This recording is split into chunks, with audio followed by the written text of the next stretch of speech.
We do, Tony, but I also don't think it's necessarily just a messaging problem. I think it's a problem of policy. And I think that John was spot on to say that what we saw on the weekend was really a repudiation of trickle-down economics. And it's pretty simple, really, for everybody except, I think, Malcolm Turnbull and his cabinet, to understand that at a time when we've got stagnant wages, where people feel like everything is going up except wages, when we've got declining living standards and insecure work and all of these sorts of things that people actually live and feel and experience in the economy, they see the Prime Minister of this country saying that the highest priority in economic policy is to give a company tax cut where most of the benefit will go overseas, offshore, and where the banks get $17 billion of that at the same time as they're before a Royal Commission and having all kinds of rorts and rip-offs exposed. And I can understand why people are filthy about that, because the overwhelming priority for this country when it comes to growing the economy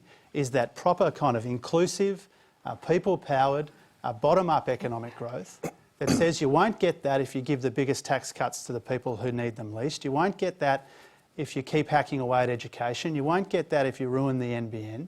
You'll only get that if you give tax cuts to people who need it the most, if you invest in education, because that's how you invest in the productive capacity of the economy, and invest in infrastructure, and you make sure that the tax breaks that you give to companies, as Lenore rightly pointed out a moment ago, could be better done if we incentivise people who invest onshore in Australia, in Australian jobs. That's how we grow the economy in an inclusive way. The trickle-down stuff has failed before, it has failed overseas, it has failed here.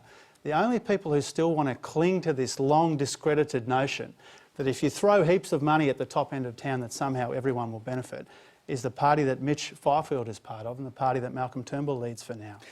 Tony Winwood, you've heard both sides expressed, yeah. You've had your own opinion as well. Do you think the whole issue of the banks actually ended up killing off this policy for a lot of people? Well, it sounds like it did, and I think that's where I'd say the Labor Party, it's very good messaging to just get this to give $17 billion to people who've been ripping you off, or spend it on health and education. Well, you go, oh, well, let's do health and education.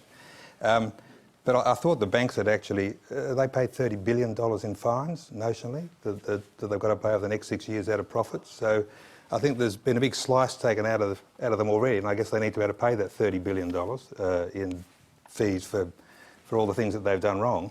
And they were also the people who saved us, notionally, the GFC 10 years ago. So I know they've done some things wrong, but it's a bit nasty. I'll have to let him respond to that. I rather suspect he's going to say no. Kevin Rudd and his economic policy and his economic team actually saved the country. He might leave Kevin Rudd out of the equation. No, of course. That was back in the days when Labor believed in company tax cuts. Well, those were the days where we believed in helping save Australia from the global recession.